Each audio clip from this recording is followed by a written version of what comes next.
surtout François Durper.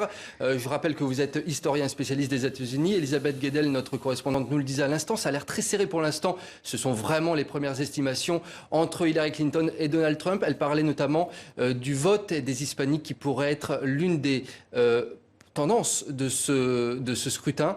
Les électeurs ont l'air de s'être déplacés en nombre lors de ce scrutin.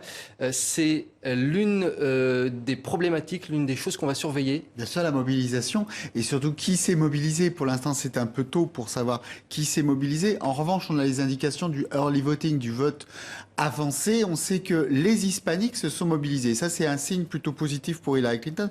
Vous avez remarqué quand Elisabeth parlait que mon œil brillait quand elle parlait de la Caroline du Nord. Pourquoi? Je vous explique très simplement. On va regarder la Caroline du Nord parce que du côté de Clinton, c'est très simple. Il faut qu'elle consolide ce qu'on appelle le mur bleu, c'est-à-dire le mur démocrate.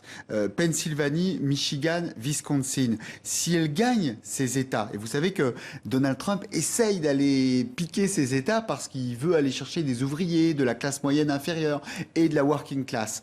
Mais si elle a ces États, il lui suffit de gagner soit la Caroline du Nord, soit la Floride, soit l'Ohio pour gagner cette élection. Et donc, Elisabeth, vous avez dit, elle a dit, elle est en avance en Caroline du Nord et dans l'Ohio. Donc ça veut dire que c'est un peu tôt, hein, mais dans les minutes qui viennent, si ça se précise en Caroline du Nord, ça sera un très bon signe pour le camp démocrate. Ça sera un bon indicatif. On vous retrouve dans un instant, François Durper, pour d'autres éclairages.